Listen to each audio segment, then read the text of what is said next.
What do you hope to achieve for CPAC today? Why are you here? And just tell us a little bit about yourself, your background, and what you hope to see at CPAC.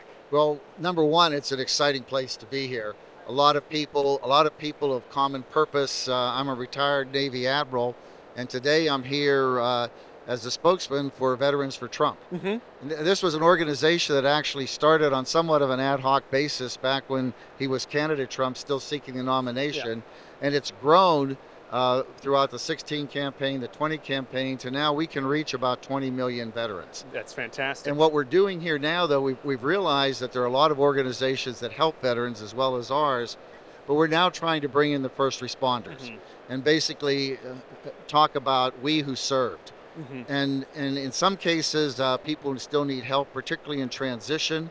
And we have four main pillars. We work to help them with housing, with jobs, with their health, and also to reestablish their faith, to make sure as a part of transition, they do, join a congregation and get that type of support. But we also realize that there are a lot of veterans out there, tens of millions of them, that really don't need help. They've made it, but we need their help.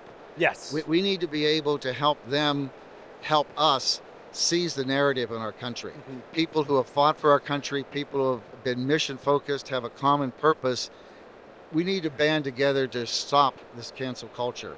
We need to be able to stop the wokeism, and we need to give people confidence and the courage to speak out, knowing that they're not going to be canceled. If they do, they have their brother or sister veteran right at their side. And so that's kind of our focus. We're trying to spread the word, let people know who we are. And if you go to our website, which is simply veteransfordonaldtrump.com, explains what we do. And if you hit on the About Media, there's a video there which I lead off. It gives you about 6 minutes on who we are, That's great. what we do, and how you can join us. Okay, that's really great. Can I ask you one follow-up question? Sure.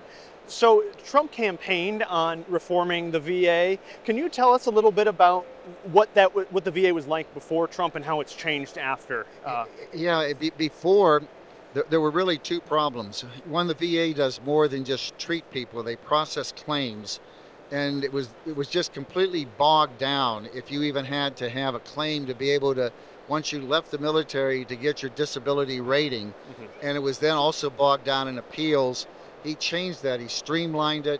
They got rid of a lot of the bureaucrats, so I think we're profiting on the fact that they had a lot of paperwork, to do. So he did that. But more importantly, once you did have your claim, you had your status established, there were long waits. I mean, really long waits for appointments. And he basically said, why should we do that? If you can't get an appointment at a VA hospital, you can go to your own doctor. A regular clinic one. Out there. And those two things, streamlining the paperwork, and by the way, part of the paperwork was there were a lot of people who maybe did not have valid claims. And sorting those out so that people with valid claims could move through the system, and then being able to see a doctor much more quickly. Well, that's great. And part of that was new leadership and the ability to get rid of the dead wood by passing some regulations that improve the ability to fire non-performers. Is Biden going to leave that alone, or is that going back to its old ways? It's hard to say, but I think it will be hard for him to do much to it because it's pretty well established. But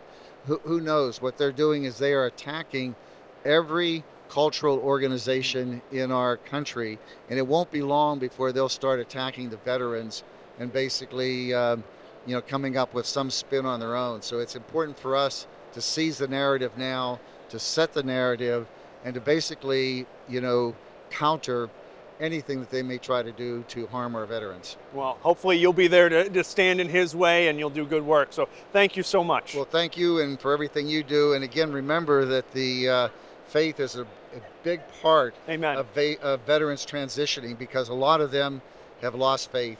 And if they're in the right congregation, that gives them the courage, the spirit to press on. Something to live for, give them meaning. 100%. Thank you. And Thank you. we're really glad that's part of it.